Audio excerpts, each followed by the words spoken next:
নমস্কার। আজকে আমার টপিক হচ্ছে অ্যাটমিক স্ট্রাকচার। আমরা পরমাণুর গঠন। আমরা ডাল্টনের পরমাণুবাদ থেকে জেনেছিলাম যে পরমাণু একটি অবিভাজ্য কণা, তাকে ভাঙা যায় না, তাকে ধ্বংস বা সৃষ্টি করা যায় না।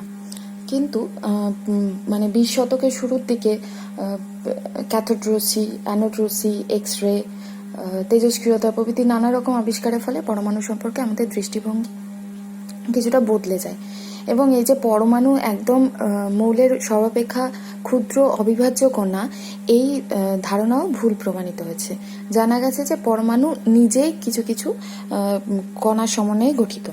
তো সেগুলো কিছু যে সেই কণাগুলোকে কি বলা হয় না, সাব অ্যাটমিক পার্টিকেলস। তার মধ্যে কিছু কণা হচ্ছে স্টেবল, যার মধ্যে আছে ইলেকট্রন, প্রোটন এবং নিউট্রন। আর আনস্টেবল কণার মধ্যে আছে পজিট্রন, মেসন, নিউট্রিনো, অ্যান্টিনিউট্রিনো। আর কিছু কণা আছে কম্পোজিট, সেটা হচ্ছে ডয়টেরন, আলফা কণা। আমরা এখানে মোটামুটি আমাদের পরীক্ষায় যেরকম আসে যে কিছু ইনফরমেশন টাইপ কোয়েশ্চেন আসে, সেগুলো আমরা দেখে নেব। একটা ছক আকারে সাজিয়ে নিয়েছি যাতে আমাদের দেখে নিতে সুবিধা হয়। কি আছে না, ইলেকট্রনের আবিষ্কারক জে থমসন, ইলেকট্রনের চিহ্ন মোটামুটি দিয়েই বোঝানো যায়, বাকি চিহ্নগুলো জাস্ট লেখা হয়েছে ইনফো হিসাবে। আর এর ভর হচ্ছে 9.102 × 10⁻28 গ্রাম, বা AMU বা অ্যাটমিক মাস ইউনিটে এটা কখনো কখনো আসে 0.00054 অ্যাটমিক মাস ইউনিট। এইটা সাধারণত অ্যাটমিক মাস ইউনিটে আসে না, এইগুলো আসে। যাই হোক, সবটাই লিখে রাখা হয়েছে। আর ইলেকট্রনের চার্জ হচ্ছে -1.602 × 10⁻19 কুলম। এখানে বলে রাখি যে ইলেকট্রনের চার্জটাকে আমরা 1 ইউনিট নেগেটিভ চার্জ হিসাবে ধরি। একটা পরমাণুর টোটাল চার্জ যখন আমরা করব ক্যালকুলেশন, তখন আমরা একটা ইলেকট্রনের চার্জকে একটা ধরে নেব, তখন আমরা এই হিসেবটাকে রাখবো না। তো একটা ইলেকট্রনের চার্জকে আমি 1 ইউনিট নেগেটিভ চার্জ হিসাবে ধরবো, দুটো ইলেকট্রনের চার্জকে আমি 2 ইউনিট নেগেটিভ চার্জ হিসাবে ধরবো। একইভাবে প্রোটনের আবিষ্কারক রাদারফোর্ড, চিহ্ন প্রোটনের ভর 1.00728 AMU, প্রোটনের চার্জ হচ্ছে 1.602 × 10⁻19 কুলম। প্রোটন এবং ইলেকট্রনের চার্জ একই, পার্থক্য এটাই যে ইলেকট্রনের চার্জ হচ্ছে নেগেটিভ, প্রোটনের চার্জ হচ্ছে পজিটিভ। নিউট্রন আবিষ্কারক হচ্ছে জে স্যাডউইক, ভর হচ্ছে 1.00867 AMU, অলমোস্ট সেম, কিন্তু নিউট্রনটা একটু ভারী, আর এর হচ্ছে চার্জ 0। পজিট্রন আবিষ্কারক অ্যান্ডারসন, ভর দেওয়া আছে, পজিট্রনের চার্জ ও প্রোটনের চার্জের সমান। মেসন আবিষ্কার করেছেন ইউকাওয়া। আর মেশনের চিহ্ন 3 রকম মেশন হয় বেসিক্যালি। পাই মেশনটা পাই মাইনাস, পাই 0, পাই প্লাস, 3 রকম ভর, 3 রকম চার্জ। নিউট্রিনো নামকরণ করেন ফার্মি, ভর নগণ্য, ইলেকট্রনের থেকেও কম, আর এর চার্জ হচ্ছে 0। আচ্ছা, এরপরে আমরা আসবো, এটা তো হলো পরমাণু কি নিয়ে তৈরি, যে সাবঅ্যাটমিক পার্টিকেলগুলো নিয়ে তৈরি, তার ডিটেলসটা আমরা পড়লাম। এবার আমরা পরমাণু গঠনটা নিয়ে দেখব।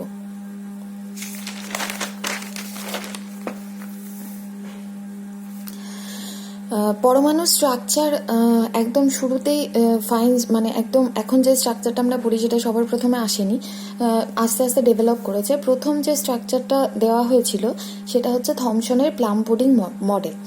সেটা হচ্ছে যে আমাদের প্রথম থেকে এইটুকু ধারণা ছিল যে পরমাণু হচ্ছে নিস্তড়িত, ঠিক আছে। তো প্লাম পুডিং মডেলে বলা হয়েছে যে পরমাণু একটা ধনাত্মক আধানযুক্ত সুষম গোলক, আর এই গোলার মধ্যে ইলেকট্রনগুলি সুষমভাবে বণ্টিত থাকে। তাহলে কি হচ্ছে না, আমরা যেহেতু দেখছি ধনাত্মক আধানযুক্ত একটা সুষম গোলক, তার মধ্যে এরকম ধনাত্মক আধানগুলো সুষম গোলক, তার মধ্যে ইলেকট্রনগুলো সুষমভাবে ছড়িয়ে থাকছে, ঠিক যেন তরমুজের মধ্যে তার বীজগুলো যেমনভাবে ছড়িয়ে থাকে সেরকম। কাজেই এখান থেকে আমরা পরমাণু যে নিউট্রাল একটা, সেটা আমরা ব্যাখ্যা করতে পারছি। কাজেই এই মডেলটা কিছুদিন অ্যাকসেপ্টেড ছিল, কিন্তু রাদারফোর্ডের আলফা পার্টিকেল পরীক্ষার পর সেই মডেলটার অ্যাকসেপ্টেন্স চলে যায়। আলফা পার্টিকেলটা কি ছিল না, কিছু সোর্স অফ আলফা পার্টিকেল হচ্ছে বেসিক্যালি হিলিয়াম কণার স্রোত। হিলিয়াম কণা পাঠানো হয়েছে একটি গোল্ড লিফের মধ্যে দিয়ে পেছনে জিঙ্ক সালফাইডের পর্দা রাখা হয়েছিল। দেখা গেছিল যে অধিকাংশ আলফা কণা এই ধাতবপাত ভেদ করে সোজা বেরিয়ে গিয়ে জিঙ্ক সালফাইড পর্দায় আঘাত করে। সামান্য কিছু আলফা কণা অল্প কোণে বিক্ষেপিত হয়ে ধাতবপাত ভেদ করে বেরিয়ে যায়, আর অতি অল্প সংখ্যক আলফা কণা 90 ডিগ্রি বা তার বেশি কোণে, ইভেন 180 ডিগ্রি কোণে আবার একইভাবে সেই জায়গায় ফেরত চলে আসে। কিছু আলফা কণা একদম এভাবে সোজা বেরিয়ে যায়, কিছু আলফা কণা অল্প কোণে বিক্ষেপিত হয়ে চলে যাচ্ছে, আর একদমই খুব সামান্য সংখ্যক আলফা কণা পুরোপুরি বিক্ষেপিত হয়ে ফিরে আসছে। এখান থেকে কি কি সিদ্ধান্তে আসছে? যেহেতু বেশিরভাগ আলফা কণা পরমাণুকে ভেদ করে সোজা বেরিয়ে যাচ্ছে, সেখান থেকে বলা যাচ্ছে পরমাণুর বেশিরভাগ স্থানই ফাঁকা। এবার আলফা কণা হচ্ছে ধনাত্মক চার্জযুক্ত। ধনাত্মক চার্জকে বিকর্ষণ করে। তাছাড়া আলফা কণাকে প্রত্যাঘাত দ্বারা ফিরিয়ে দিতে পারে কোনো ভারী বস্তু কণায়, কারণ আলফা কণা নিজে একটি ভারী বস্তু কণা। সুতরাং ধনাত্মক তড়িৎগ্রস্ত এবং যথেষ্ট ভারী আলফা কণার বিক্ষেপণের ঘটনা দ্বারা প্রমাণিত হয় যে পরমাণু সমগ্র আয়তনের তুলনায় একটি খুব ক্ষুদ্র স্থানে পরমাণু সব ধনাত্মক চার্জ এবং সমস্ত ভর কেন্দ্রীভূত থাকে। এই জায়গাটাকে বলছে কেন্দ্রক বা নিউক্লিয়াস। কিন্তু যেহেতু দু একটা আলফা কণা নিউক্লিয়াসকে সরাসরি আঘাত করে 90 ডিগ্রি বা তার বেশি কোণে বিক্ষেপিত হয়, আর ঋণাত্মক চার্জযুক্ত আলফা কণাগুলো কেন্দ্রকের বাইরে থাকে। কিন্তু আলফা কণার ভর ইলেকট্রনের ভরের চেয়ে অনেক বেশি হওয়ায় পরমাণুর ভিতর দিয়ে যাওয়ার সময় আলফা কণার গতি নগণ্য ভরযুক্ত ইলেকট্রন কণার দ্বারা মোটেই প্রভাবিত হয় না।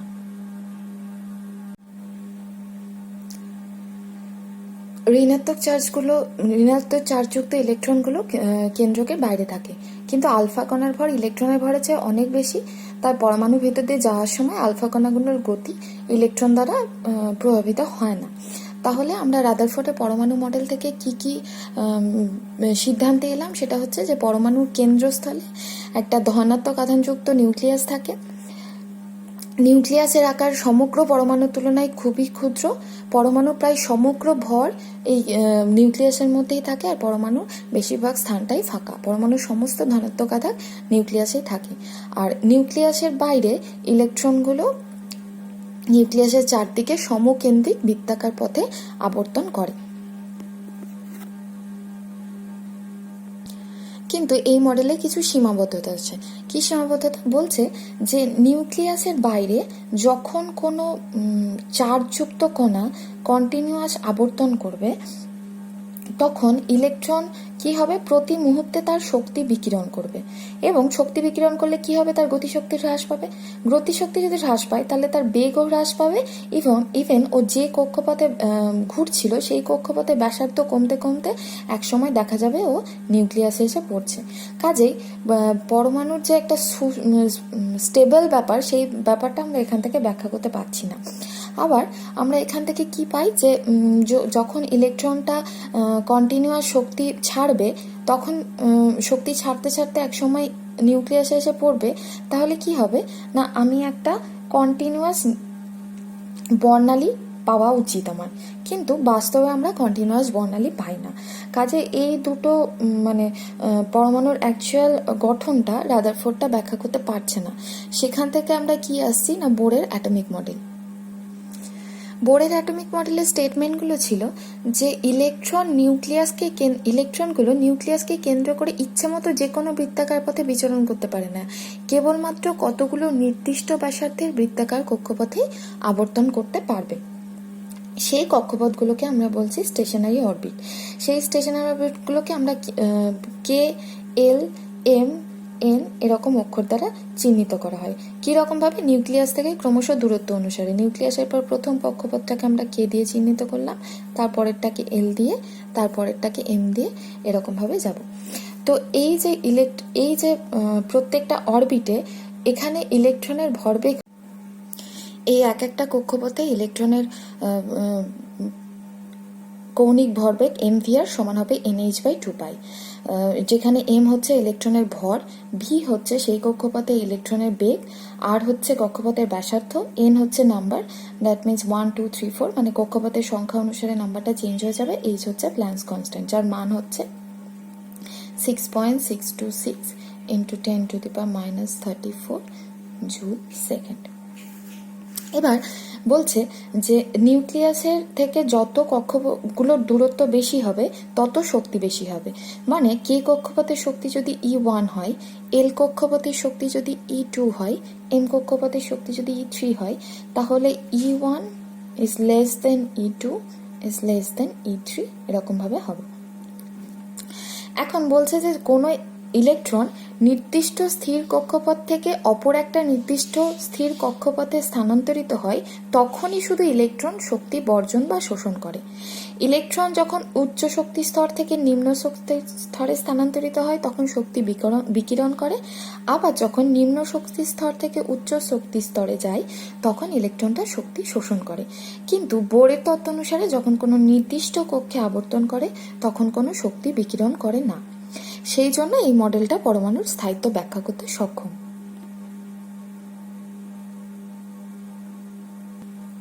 বোরের মডেলেরও কিছু ড্রব্যাক আছে যেগুলো আমরা পরে পড়ছি, তার আগে কিছু জিনিস, কয়েকটা বেসিক জিনিস জেনে নিই। এবার এখানে এই যে বোরের কক্ষপথগুলোর নাম দিয়েছি KLMN, প্রিন্সিপাল কোয়ান্টাম নাম্বার, সেখানে ইলেকট্রন বিন্যাসটা কি হবে। এখানে বলছে কোনো একটা পার্টিকুলার কক্ষপথে ইলেকট্রন থাকার সংখ্যা হচ্ছে 2 × n²। তার এখানে n হচ্ছে 1 2 3 4 এরকম ভাবে চেঞ্জ হয়ে যাবে। এখানে কে কক্ষপথের জন্য nটা হচ্ছে 1। তার মানে কে কক্ষপথে ম্যাক্সিমাম নাম্বার অফ ইলেকট্রন থাকতে পারে 2 × 1² সমান 2। এল কক্ষপথে এল এর জন্য এনটা কত 2, তাহলে এল কক্ষপথে ম্যাক্সিমাম ইলেকট্রন থাকতে পারে 2 × 2², মানে 2 × 4, দ্যাট মিনস 8। একইভাবে এম কক্ষপথের জন্য এনটা হচ্ছে 3, সেখানে ইলেকট্রন থাকছে 2 × 3², 2 × 9, দ্যাট মিনস 18। কিন্তু এরও আবার কিছু লিমিটেশন আছে। কি লিমিটেশন? যদি আমি n সমান 4 হয় সেক্ষেত্রে নাম্বার অফ ইলেকট্রন হবে 2 × 4², তাহলে 2 × 16, দ্যাট মিনস 32। কিন্তু n এর মান যদি বাস্তবে দেখা যায়, n এর মান যদি 4-এর বেশিও হয় তাহলেও ইলেকট্রনের সর্বোচ্চ সংখ্যা 32-এর বেশি হয় না। আবার যে কোনো ইলেকট্রনের লাস্ট কক্ষপথে সবসময় 8টার বেশি ইলেকট্রন থাকবে না। লাস্ট কক্ষপথের আগের কক্ষপথে 18টার বেশি ইলেকট্রন থাকতে পারবে না। সেই সীমাবদ্ধতাগুলো আমরা এরপরে আলোচনা করব, আপাতত আমরা এই জায়গাগুলো একটু আলোচনা করে নেব। প্রথমে কিছু দেখবো যে একটা তাহলে আমরা কি পেলাম, স্থায়ী কণা পরমাণুর মধ্যে ইলেকট্রন, প্রোটন, নিউট্রন। এর মধ্যে একটা পরমাণুতে যতগুলো সংখ্যক, যেহেতু ইলেকট্রনের চার্জ মাইনাস, প্রোটনের চার্জ ধনাত্মক আর নিউট্রনের চার্জ 0, এবং আমরা জানি একটা পরমাণু হচ্ছে নিস্তড়িত, কাজে আমরা এখান থেকে বলতে পারি যে একটা পরমাণুতে যতগুলো ইলেকট্রন থাকবে ঠিক ততগুলোই প্রোটন থাকবে। পরমাণুর অ্যাটমিক নাম্বার বলা হয় কাকে না, পরমাণুর মধ্যে যতগুলো নাম্বার অফ প্রোটন থাকবে সেটা হচ্ছে পরমাণুর অ্যাটমিক নাম্বার। যেহেতু নাম্বার অফ প্রোটন সমান নাম্বার অফ ইলেকট্রন, তাই বলা যেতে পারে একটা পরমাণুতে যতগুলো সংখ্যক প্রোটন থাকবে বা যতগুলো সংখ্যক ইলেকট্রন থাকবে সেটা হচ্ছে সেই পরমাণুর অ্যাটমিক নাম্বার। আর পরমাণুর মাস নাম্বার কোনটা না, পরমাণুর মধ্যে যতগুলো প্রোটন থাকবে প্লাস যতগুলো নিউট্রন থাকবে। তার মানে একটা পরমাণুর নিউক্লিয়াসের মধ্যে থাকছে প্রোটন আর নিউট্রন, আর তার বাইরে কক্ষপথগুলো ইলেকট্রন ঘোরাফেরা করছে, তো কাজেই নিউক্লিয়াসের মধ্যে যত সংখ্যক প্রোটন থাকছে প্লাস নিউট্রন থাকছে সেটা হচ্ছে পরমাণুর মাস নাম্বার। অ্যাটমিক নাম্বারটাকে আমরা জে দিয়ে ডিনোট করছি, মাস নাম্বারটাকে এ দিয়ে ডিনোট করছি। সাধারণত এইভাবে লেখা হয় চিহ্নগুলো। একটা পরমাণু যদি আমি এক্স ধরে নিই, তার নিচে বাঁদিকে যেটা লেখা হয় সেটা হচ্ছে পরমাণুর অ্যাটমিক নাম্বার, বাঁদিকের উপরে যেটা লেখা হয় সেটা হচ্ছে পরমাণুর মাস নাম্বার। এইবার পরমাণুর মধ্যে একটা পরমাণুর মধ্যে তার যে রাসায়নিক ধর্ম সেটা পুরোপুরি কন্ট্রোল করে হচ্ছে ইলেকট্রন।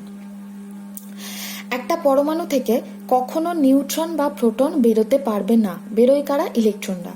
কারণ নিউক্লিয়াস থেকে কিভাবে বেরোয় না হচ্ছে যে কোনো একটা পরমাণু আমি ধরে নিলাম তার হচ্ছে তার অ্যাটমিক নাম্বার হচ্ছে 17, ঠিক আছে। এবার তার মানে তার মধ্যে 17খানা প্রোটন আছে, 17খানা ইলেকট্রন আছে। প্রোটনটা তো নিউক্লিয়াসের মধ্যে থেকে গেল। এবার ইলেকট্রনটা কক্ষপথে কিভাবে থাকবে? প্রথম কক্ষপথে কটা থাকবে ইলেকট্রন? প্রথম কক্ষপথে থাকতে পারে 2 × 1² মানে দুটো। তার মানে প্রথম কক্ষপথে থাকলো দুটো। তারপরের কক্ষপথে থাকবে 2 × 2², তার মানে 8টা। তারপরের কক্ষপথে থাকলো 8টা, 2 + 8 10টা হলো। বাকি 7টা ইলেকট্রন থাকবে থার্ড কক্ষপথে। এবার আমাদের যে সমস্ত নিষ্ক্রিয় গ্যাসগুলো আছে তাদের লাস্ট কক্ষপথে 8খানা ইলেকট্রন থাকে। এবার বাকি সমস্ত পরমাণুর একটা টেন্ডেন্সি থাকে যে তাদের ইলেকট্রন স্ট্রাকচারটা হবে, ইলেকট্রন বিন্যাসটা হবে নিষ্ক্রিয় গ্যাসের মতো। তখন তারা কি করে না, বাইরে থেকে ওই লাস্ট কক্ষপথের কিছু ইলেকট্রন কখনো অন্যকে দিয়ে দেয়, বা কিছু ইলেকট্রন বাইরের কারোর কাছ থেকে নিয়ে নেয়, বা কখনো কখনো কি করে না দুটো পরমাণু নিজেদের মধ্যে ইলেকট্রন শেয়ার করে, এমনভাবে শেয়ার করে যাতে তারা একটা নিষ্ক্রিয় গ্যাসের ইলেকট্রন বিন্যাসটা লাভ করতে পারে। তো আমরা এখানে কি দেখছি, 2, 8, 7 লাস্ট কক্ষপথেও 7টা ইলেকট্রন আছে। এবার ও কি করবে, লাস্ট কক্ষপথেও যদি কোনোভাবে 8টা ইলেকট্রন হয়ে যায় তাহলে কি করবে না, ও একটা নিষ্ক্রিয় গ্যাসের মতো ইলেকট্রন বিন্যাস লাভ করবে। কিন্তু আবার ও তাহলে কি করতে পারে, হয় কারোর থেকে একটা ইলেকট্রন নিতে পারে, নয় কাউকে 7টা ইলেকট্রন দিয়ে দিতে পারে। কিন্তু 7টা ইলেকট্রন দেওয়ার থেকে একটা ইলেকট্রন নেওয়াটা বেশি মানে কম শক্তি লাগবে, তো সেই হিসাবেও একটা ইলেকট্রন নেবে। এবার ও যদি একটা ইলেকট্রন নেয় তাহলে ওর কি হবে, ইলেকট্রন নাম্বার হয়ে যাবে 18টা। কিন্তু ওর কাছে প্রোটন আছে কিন্তু 17টায়। তাহলে 17টা প্রোটনের জন্য ওর ধনাত্মক চার্জ আছে +17। এখন ও যেহেতু বাইরে থেকে একটা ইলেকট্রন নিয়েছে তাহলে ওর ঋণাত্মক চার্জ হয়ে গেছে -18। কাজেই ওর ওভারঅল চার্জ, যদি আমি পরমাণুটা ধরে নিই Y, তাহলে তার ওভারঅল একটা চার্জ আমি পেলাম, কি পেলাম, একখানা নেগেটিভ চার্জ। সেটাকে আমি এরকম মাথায় দিয়ে লিখবো। শুধু আমি মাইনাস হিসাবেও লিখতে পারি বা -1 হিসেবেও লিখতে পারি। তার মানে এখন এইটা তাহলে কি হলো, নিস্তড়িত পরমাণু রইল না, এটা হচ্ছে আধানযুক্ত পরমাণু। এই জিনিসটাকে আমি বলবো আয়ন। যে কোনো আধানযুক্ত পরমাণুকে বলছে আয়ন। এবার আমার যদি এমন হতো যে আমার কাছে 11খানা ইলেকট্রন আছে, তখন আমার ইলেকট্রন বিন্যাসটা কি হতো, 2, 8, 1। তাহলে কোনোভাবে এই লাস্ট কক্ষপথের একখানা ইলেকট্রন যদি ও কাউকে দিয়ে দিতে পারে তাহলে ও নিস্তড়িত গ্যাসের মতো ইলেকট্রন বিন্যাস লাভ করবে। তাহলে তখন ওর কাছে কি হবে, 11খানা প্রোটন থেকে গেল কিন্তু ইলেকট্রন সংখ্যা হয়ে গেল 10টা। কাজেই সেই পরমাণুর 11খানা প্রোটনের জন্য ধনাত্মক চার্জ 11 আর 10টা ইলেকট্রনের জন্য ঋণাত্মক চার্জ -10। তাহলে এখন এর কাছে এক্সেস চার্জ আছে +1। এইভাবে আমরা আয়নগুলোকে লিখবো। এটা হলো ধনাত্মক আয়ন, এটা হচ্ছে ঋণাত্মক আয়ন। যদিও দুটো ইলেকট্রন নাই তাহলে ও দুটো ইলেকট্রন যদি নাই তাহলে আমি Y-2 লিখবো। যদি দুটো ইলেকট্রন দিয়ে দেয় তাহলে +2 লিখবো। এভাবে লিখতে থাকবো। তার মানে এ বডি ইজ চার্জ নেগেটিভলি, তার মানেই হচ্ছে it has acquired some electron from outside. এখানে তাহলে আয়নের ব্যাপারটা বোঝা গেছে। এবার আমরা অন্য একটা ক্যালকুলেশন করব। আমার কাছে এখানে একটা পরমাণু দেওয়া আছে যার অ্যাটমিক নাম্বার দেওয়া আছে, মাস নাম্বার দেওয়া আছে আর চার্জও দেওয়া আছে। যদি এই 2+ না থাকতো তাহলে নর্মালি কি হতো, এর অ্যাটমিক নাম্বার 38 আর মাস নাম্বার 90। এবার আমাকে যদি বলে হয় এই পরমাণুটার মধ্যে কতগুলো ইলেকট্রন, প্রোটন, নিউট্রন আছে সেটা বের করতে, তাহলে আমরা সেটা কিভাবে বের করব? আমরা কি জানি না, এই যে অ্যাটমিক নাম্বার সেটা হচ্ছে number of proton or number of electron. কিন্তু যেহেতু এখানে একটা চার্জ এক্সট্রা রয়েছে, তার মানে ও হয় কিছু ইলেকট্রন দিয়ে দিয়েছে, নয় কিছু ইলেকট্রন নিয়েছে। 2+ মানে আমরা এখন জানি 2+ মানে হচ্ছে ও দুটো ইলেকট্রন দিয়ে দিয়েছে। তার মানে কিন্তু ওর নাম্বার অফ প্রোটনটা চেঞ্জ হয়নি, কাজে আমি এখানে লিখতে পারি নাম্বার অফ প্রোটন হচ্ছে 38। এবার এইটা ওর মাস নাম্বার, তার মানে এটা হচ্ছে প্রোটন প্লাস নিউট্রন, তাহলে এখন প্রোটন প্লাস নিউট্রন হচ্ছে 90। প্রোটন আছে 38, তাহলে নিউট্রন কতগুলো হবে? 90 মাইনাস 38, 52টা হচ্ছে নিউট্রন। এবার ইলেকট্রন কতগুলো আছে ওর কাছে? যেহেতু ধনাত্মক চার্জ দুটো, তার মানে দুখানা ইলেকট্রন ওর কাছে কম আছে, তাহলে ওর ইলেকট্রন কত হবে? প্রোটন ছিল 38, তার মানে ওর হিসেব মতো ইলেকট্রন থাকার কথাও 38, কিন্তু যেহেতু দুটো ইলেকট্রন কম আছে, তাই ওর কাছে নাম্বার অফ ইলেকট্রন হচ্ছে 36। ঠিক আছে, এবার এর পরের কোয়েশ্চেনটা আমরা দেখব যে কোনটার মধ্যে সেম নাম্বার অফ ইলেকট্রন আছে। প্রথম সালফার, এর অ্যাটমিক নাম্বার 16, তার মানে কোনো আধান নেই, তার মানে এর নাম্বার অফ ইলেকট্রন হচ্ছে 16। এর পরেরটায় অ্যাটমিক নাম্বার 16, কিন্তু এর একটা পজিটিভ চার্জ আছে, তার মানে এ একখানা ইলেকট্রন কাউকে দিয়ে দিয়েছে, তার মানে এর নাম্বার অফ ইলেকট্রন হচ্ছে এখন 16 মাইনাস 1 সমান হচ্ছে 15। এর কি হয়েছে? অ্যাটমিক নাম্বার হচ্ছে 18, কিন্তু যেহেতু চার্জ হচ্ছে 2+, তার মানে দুখানা ইলেকট্রন কাউকে দিয়ে দিয়েছে, কাজে এর কাছে এখন নাম্বার অফ ইলেকট্রন হচ্ছে 16। আর এটাই কি হচ্ছে? এর অ্যাটমিক নাম্বার হচ্ছে 16, কিন্তু যেহেতু এর 2 নেগেটিভ চার্জ, তার মানে দুখানা ইলেকট্রন কারোর থেকে নিয়েছে, কাজে এখন ওর ইলেকট্রন নাম্বার হচ্ছে 18। তাহলে সেম নাম্বার অফ ইলেকট্রন আছে এটাই আর এটাই। জিনিসটা ক্লিয়ার হচ্ছে এখানে। এরপরে আমরা আসবো তিনটে জিনিসে, তিনটে ভ্যারাইটিতে। একটা হচ্ছে আইসোটোপ, একটা আইসোবার, আর একটা হচ্ছে আইসোটোন। আইসোটোপটা কি বলছে? কি অ্যাটমিক নাম্বারটা সেম, ডিফারেন্ট মাস নাম্বার। দেখো একটা জিনিস খেয়াল করো যে আমি বললাম যে কোনো অ্যাটমের রাসায়নিক ধর্মটা তার ইলেকট্রন নাম্বারের ওপর ডিপেন্ড করবে, ঠিক আছে? এইবার যদি ইলেকট্রন নাম্বার সেম থাকে, তাহলে পরমাণুটাও সেম হবে।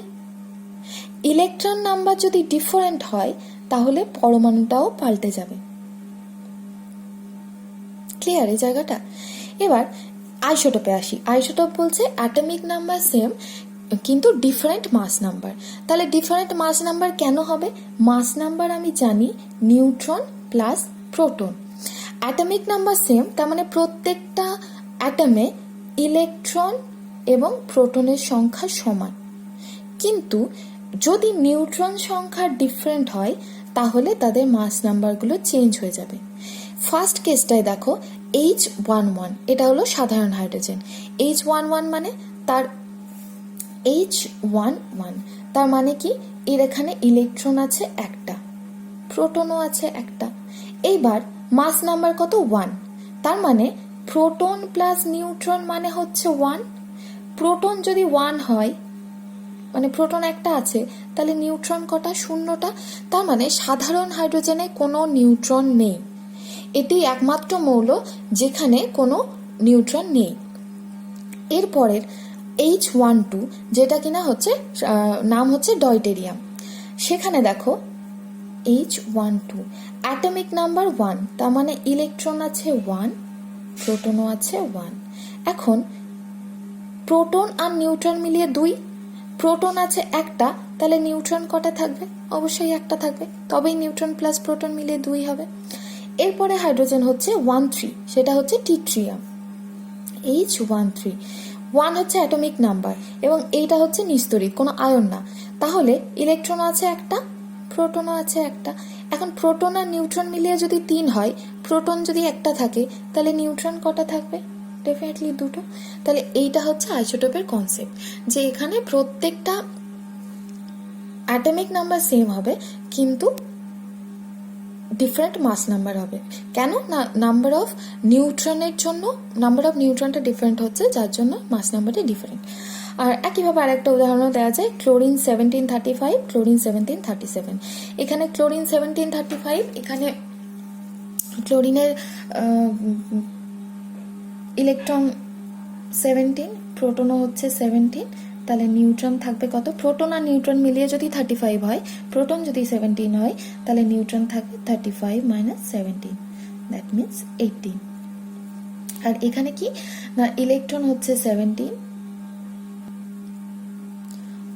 প্রোটনও হচ্ছে 17, আর নিউট্রন হচ্ছে 37 মাইনাস 17 সমান হচ্ছে 20।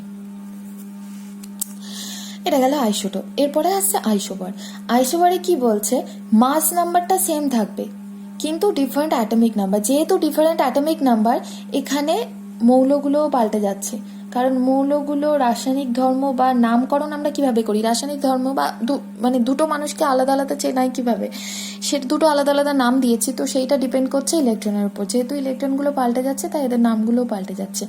এখানে কি হচ্ছে না, মাস নাম্বারটা সেম কিন্তু ডিফারেন্ট অ্যাটমিক নাম্বার, এখানে কোনো কিছুই সেম থাকছে না। দেখো এই আর্গনের ক্ষেত্রে ইলেকট্রন 18টা, প্রোটনও 18টা হবে, আর নিউট্রন হবে 40 মাইনাস 18, দ্যাট মিনস 22। এখানে কি ইলেকট্রনও 19, প্রোটনও 19, আর নিউট্রন হবে 40 মাইনাস 19, দ্যাট মিনস 21। ক্যালসিয়ামের ক্ষেত্রে কি ইলেকট্রনও 20, প্রোটনও 20, কিন্তু নিউট্রন হবে 40 মাইনাস 20, দ্যাট মিনস 20। এটা শুধু ডেফিনেশনটা মনে রাখলেই হবে, আর এইগুলো তো বের করা এখন করাই যায়, এই ব্যাপারটা ইজি হয়ে গেছে। আর এরপরে আসছে হচ্ছে আইসোটোন। আইসোটোন হচ্ছে নাম্বার অফ নিউট্রনটা সেম, আর কোনো কিছুরই কোনো মিল নেই। এখানে সিলিকন নেওয়া আছে যার 1430, মানে ইলেকট্রন হচ্ছে 14, প্রোটনও হচ্ছে 14, আর নিউট্রন হবে 30 মাইনাস 14 সমান হচ্ছে 16। আর এর ক্ষেত্রে ইলেকট্রন হচ্ছে 15, প্রোটনও 15, আর নিউট্রন হচ্ছে 31 মাইনাস 15, দ্যাট মিনস 16। তাহলে এখানে কি পেলাম, নিউট্রন নাম্বারটা সেম। আচ্ছা, এর আগে আমরা বলেছিলাম যে বোরের মডেলে কিছু ড্রব্যাক আছে, সেটা আমরা এখন পড়ব। বোরের মডেলে আমরা শুধুমাত্র 2 ডাইমেনশনাল পরমাণুর গঠন নিয়ে আলোচনা করেছিলাম, পারমাণবিক কাঠামো নিয়ে, কিন্তু 3 ডাইমেনশনাল গঠন সম্পর্কে কোনো ধারণা পাইনি। তাছাড়াও বোরের মডেলে ইলেকট্রনকে শুধুমাত্র কণারূপে গণ্য করা হয়েছে, কারণ আমরা যখনই পড়লাম যে এই ফর্মুলাটা লিখলাম mvr সমান nh/2π, তার মানে আমরা একই সঙ্গে ইলেকট্রনের ভরবেগ এবং তার অবস্থান, আর মানে কি সে কোথায় অবস্থান করছে, দুটো একই সাথে আমরা বের করছি বলেই তো আমি এই হিসাবটা পাবো। কিন্তু যখনই আমি ইলেকট্রনকে কোয়ান্টাম রূপে ভাববো, সেই মুহূর্তে আমি একইভাবে তার অবস্থানের ভরবেগ নির্ণয় করতে পারবো না, কারণ হাইজেনবার্গের আনসার্টেনিটি প্রিন্সিপাল থেকে আমরা জানি যে একই সাথে তার ভরবেগ এবং অবস্থান নির্ণয় করা সম্ভব না। তো সেক্ষেত্রে আমরা সোমারফিল্ডের আইডিয়াতে আসবো, আইডিয়া অফ ইলিপ্টিক্যাল অরবিট। আর তাছাড়াও মানে যে বর্ন স্পেকট্রোস্কোপিতে আমরা যে ফাইন লাইনগুলো পাই, সেটাও বোরের থিওরি দিয়ে ব্যাখ্যা হচ্ছে না। সেখান থেকে আমি সোমারফিল্ডের ইলিপ্টিক্যাল অরবিটের আইডিয়াতে আসবো। এখান থেকে বেশি জটিলতায় যাব না, আমি শুধু জিনিসগুলো বলে দিচ্ছি। মানে এখানে বলছে যে কোনো একটা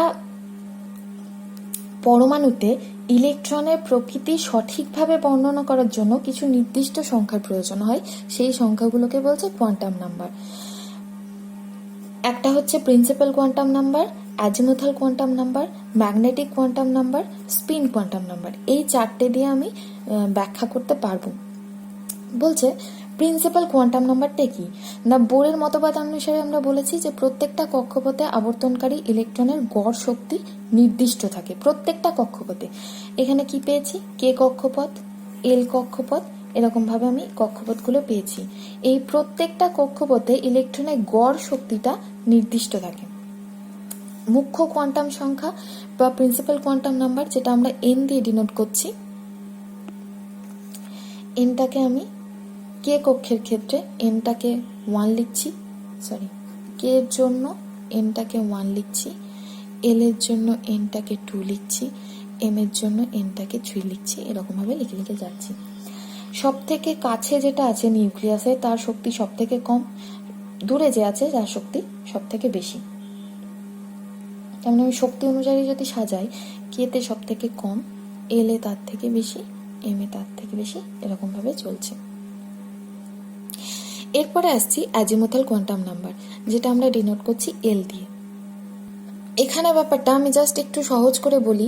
বলছে যে এই যে কক্ষপথ, এই কক্ষপথের একটা নির্দিষ্ট বর্ণালী পাবো, কিন্তু এই বর্ণালীটাকেও যদি আমি আরো বিশ্লেষণ করি, দেখবো এটা আরো ছোট ছোট সূক্ষ্ম কিছু বর্ণালী নিয়ে তৈরি। সেখান থেকে ভাবতে গিয়ে আমরা এসছি যে প্রত্যেকটা বৃত্তীয় কক্ষপথ কিছু ইলিপ্টিক্যাল অরবিটালের নিয়ে তৈরি। কিরকম ভাবে তৈরি, মানে সেই প্রত্যেকটা ইলিপ্টিক্যাল অরবিটালকে আমরা এল দিয়ে ডিনোট করছি। এল এর মানটা কিরকম হবে, এল এর মানটা হবে প্রত্যেকটা এন এর জন্য এল এর মানটা হবে 0 থেকে n-1 অবধি। তার মানেটা কি, যখন কে কক্ষপথের ক্ষেত্রে যখন এনটা 1, তখন তাতে কতগুলো ইলিপ্টিক্যাল অরবিটাল আছে, এল হচ্ছে 0, এল হচ্ছে 0। এবার যখন এল কক্ষপথ, ক্যাপিটাল এল কক্ষপথ, এন এর মান হচ্ছে 2, সেক্ষেত্রে অ্যাজিমুথাল কোয়ান্টাম নাম্বার কটা থাকবে, 0 and 1। এম কক্ষপথের ক্ষেত্রে এনটা হচ্ছে principal quantum number 3, azimuthal quantum number হবে 0, 1, 2। এন কক্ষপথের ক্ষেত্রে principal quantum number 4, azimuthal quantum number হবে 0, 1, 2, 3। এইবার অ্যাজিমুথাল কোয়ান্টাম নাম্বারের একটা নাম আছে। এল যখন 0 তখন সেইটার নাম দিয়েছি আমি ছোট হাতের এস। এল যখন 1 তখন নাম দিয়েছি পি, এল যখন 2 তখন নাম দিয়েছি ডি, এল যখন 3 তখন নাম দিয়েছি এফ। তাহলে এখানে এলটা 0 আর প্রিন্সিপাল কোয়ান্টাম নাম্বার 1, তাহলে এখানের মোট কক্ষপথ হবে 1s। এখানের কক্ষপথগুলো কি হবে, 0 আর 1, তার মানে আছে হচ্ছে এস আর পি। তাহলে যেহেতু প্রিন্সিপাল কোয়ান্টাম নাম্বার 2, তাহলে 2s 2p। এখানে অ্যাজিমুথাল কোয়ান্টাম নাম্বার 0, 1, 2, নাম হচ্ছে SPD, তাহলে প্রিন্সিপাল কোয়ান্টাম নাম্বার 3, তাহলে এখানকার কক্ষপথ অরবিটালগুলো হবে 3s, 3p, 3d।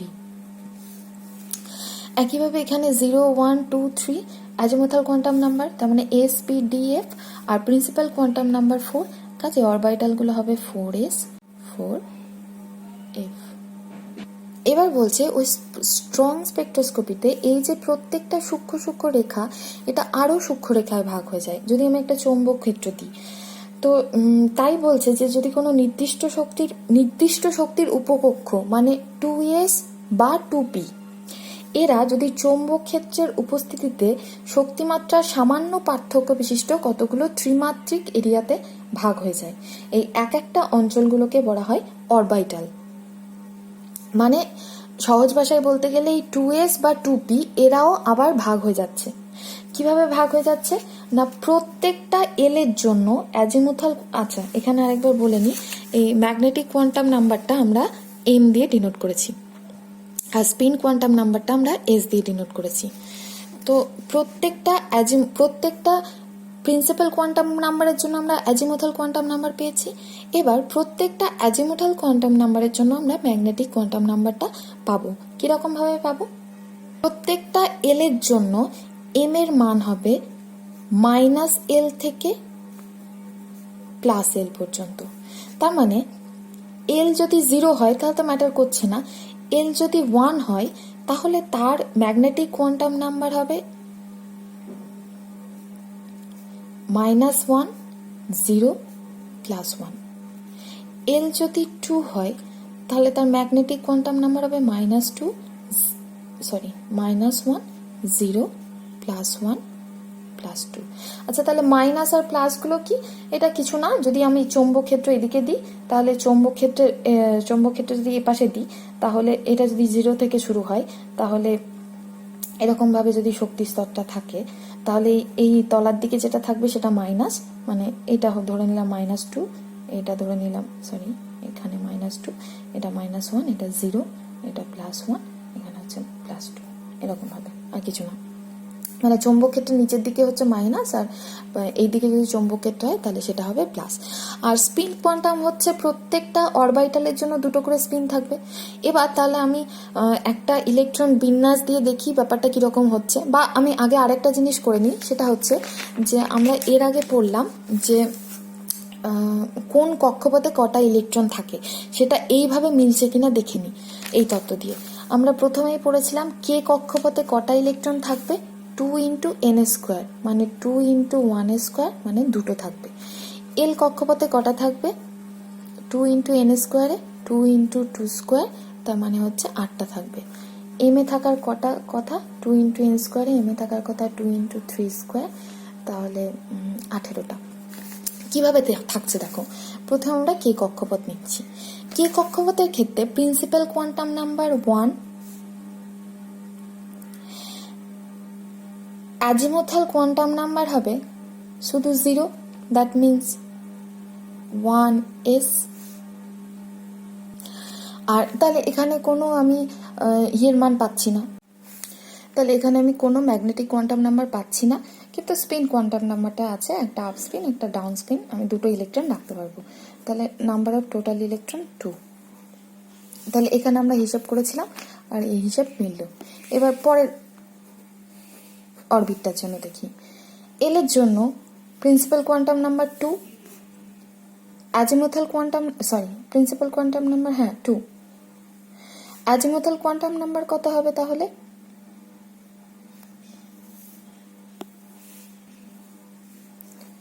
zero, 1, that means 2s, 2p, 2s, s যেহেতু 0, এর কোনো ম্যাগনেটিক কোয়ান্টাম নাম্বার নেই, তাহলে এটাতে শুধু 2খানা ইলেকট্রনই থাকতে পারে, একটা আপ স্পিন একটা ডাউন স্পিন। কিন্তু পি এর জন্য দ্যাট মিনস এল = 1, তার জন্য ম্যাগনেটিক কোয়ান্টাম নাম্বার কটা হতে পারে, -1, 0, 1। তাহলে আমি পি এর জন্য কটা ঘর পেলাম, 1টা, 2টো, 3টে। একটা 2px ধরে নিলাম, একটা 2py ধরে নিলাম, একটা 2pz ধরে নিলাম। এখানে m এর মান -1, 0, +1। তাহলে এখানে কটা ইলেকট্রন থাকবে, 2টো ইলেকট্রন, এখানেও 2টো ইলেকট্রন, এখানেও 2টো ইলেকট্রন। তাহলে মোট কটা ইলেকট্রন হলো, 8টা।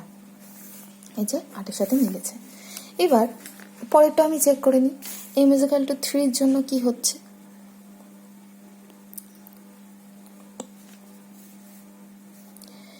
n = 3, তাহলে l = 0,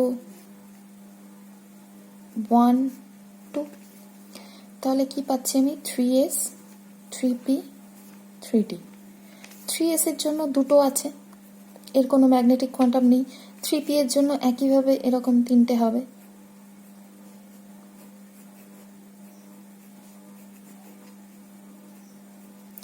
3px, 3py, 3pz। এবার ডি এর জন্য কি হচ্ছে দেখব। ডি এর ক্ষেত্রে অ্যাজিমুথাল কোয়ান্টাম নাম্বার হচ্ছে 2, তাহলে ম্যাগনেটিক কোয়ান্টাম নাম্বার কত হবে, -2, -1, 0, +1, +2। প্রত্যেকটাই 2টো করে ইলেকট্রন থাকবে। 2, 2, 2, 4, 4, 2, 6, 6, 2, 8, 8, 2, 10। তাহলে এখানে 10টা হলো, 11, 12, 13, 14, 15, 16, 17, 18। তাহলে টোটাল নাম্বার অফ ইলেকট্রন হচ্ছে 18টা। এখানে আমরা দেখেছিলাম টোটাল নাম্বার অফ ইলেকট্রন হচ্ছে 18টা। এবার আমরা দেখব যে কোন একটা পার্টিকুলার ইলেকট্রন বিন্যাসটা কিভাবে হবে।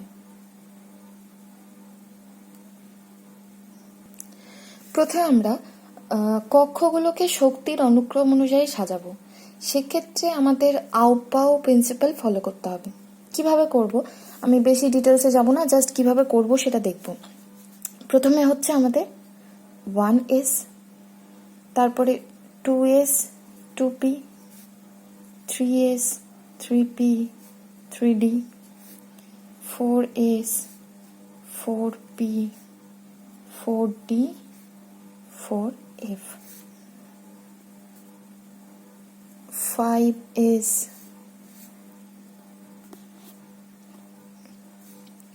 5p 5d 5f, 6s 6p 6d, 7s 7p।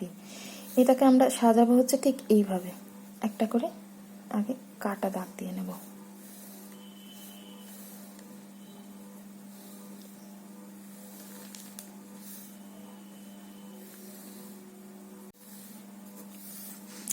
প্রথমে আসবে 1s, তারপর এখানে যাবে 2s 2s, তারপরে ঘুরে যাচ্ছে হচ্ছে 2p 2p এর পর আসছে 3s 3s এর পর ফিল আপ হবে 3p 3p এর পর ফিল আপ হবে 4s 4s এর পর ফিল আপ হবে 3d 4p 5s, তারপরে ফিল আপ হবে হচ্ছে 4d 5p 6s, মানে এভাবে যাবে। 3p এর পর হচ্ছে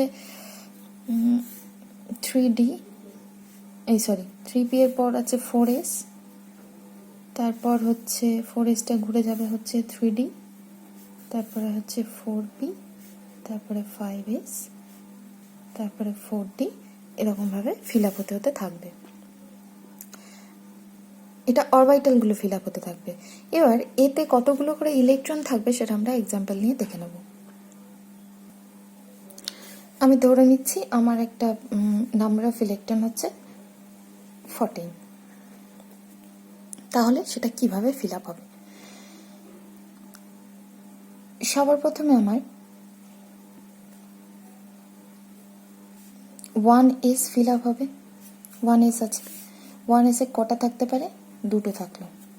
এরপর ফিল আপ হবে 2s, 2s এ ম্যাক্সিমাম কটা থাকতে পারে? দুটো থাকলো। এরপর আসবে 2p, 2p তে p যেহেতু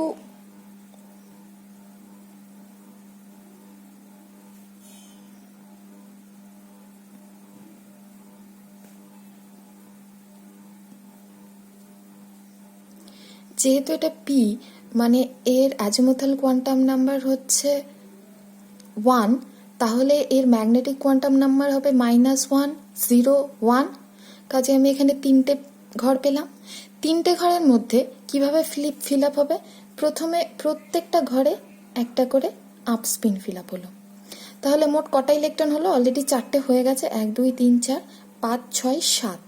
7এর পরে এরপরে আমি ডাউন ফিল আপ করবো, 8 9 10, 10টা ফিল আপ হলো। 2p এর পরে আছে হচ্ছে 3s, 3s এ কটা থাকতে পারে? s এর অ্যাজিমুথাল কোয়ান্টাম নাম্বার হচ্ছে 0, কাজেই এর কোনো ম্যাগনেটিক কোয়ান্টাম নাম্বার নেই। 3s এর ঘরে আমার থাকলো হচ্ছে 1 2, তাহলে আমার ইলেকট্রন বিন্যাসটা হবে 1s2 2s2 2p6 3s2। আচ্ছা, আমি আরেকটা দেখাই। আরেকটা হচ্ছে ধরে নিলাম আমার কাছে 18টা আছে। 18টা মানে কিভাবে হবে? প্রথমে 1s যাবে, 1s এর ঘরে কটা থাকলো? দুটো। তারপরে 2s, 2s এর ঘরেও কটা থাকলো? দুটো। তারপরে 2p, 2p এর ঘরে কটা থাকতে পারে? 6টা। তারপরে 3s, 3s এর ঘরে কটা থাকলো? দুটো। 3s এর পর আসছে 3p, 3p তে আমার ঘর আছে হচ্ছে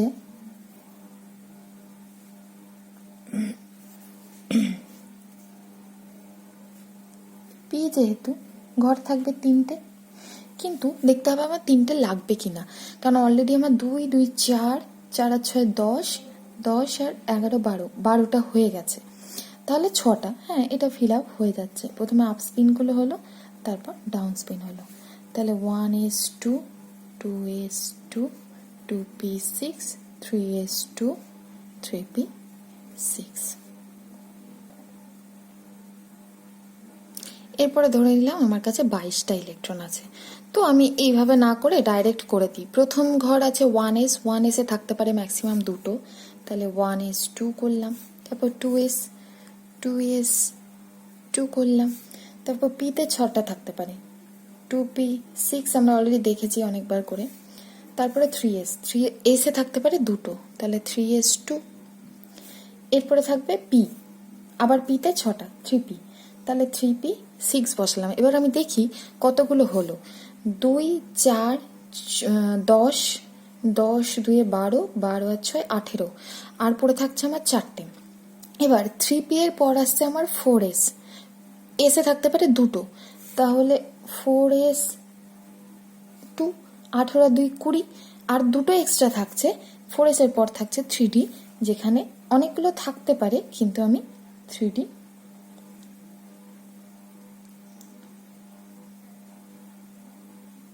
2 করে রেখে দিলাম। ব্যাস, এবার এটাকে আমি সাজানোর জন্য এটুকু করতে পারি, 1s2, 2s2, মানে 2 গুলোকে সব এক জায়গায় রাখবো, 2p6, তারপর 3 গুলোকে সব এক জায়গায় রাখবো, 3s2, 3p6, এখানে 3d2, তারপরে 4s2। কিন্তু আমার সাজানোর ওরিয়েন্টেশনটা হবে এইটা, এই যে প্রিন্সিপালটা, সেটা আমি ফলো করতে থাকবো। ব্যাস, তাহলেই আমি বাকিগুলো করতে পারবো। আমার আপাতত আমি যেরকম কোয়েশ্চেন দেখেছি, যে সমস্ত কিছু কোয়েশ্চেন পেপার ঘেটে মোটামুটি এরকমই কোয়েশ্চেন আসছে। তো এইটুকুই থাক। Thank you.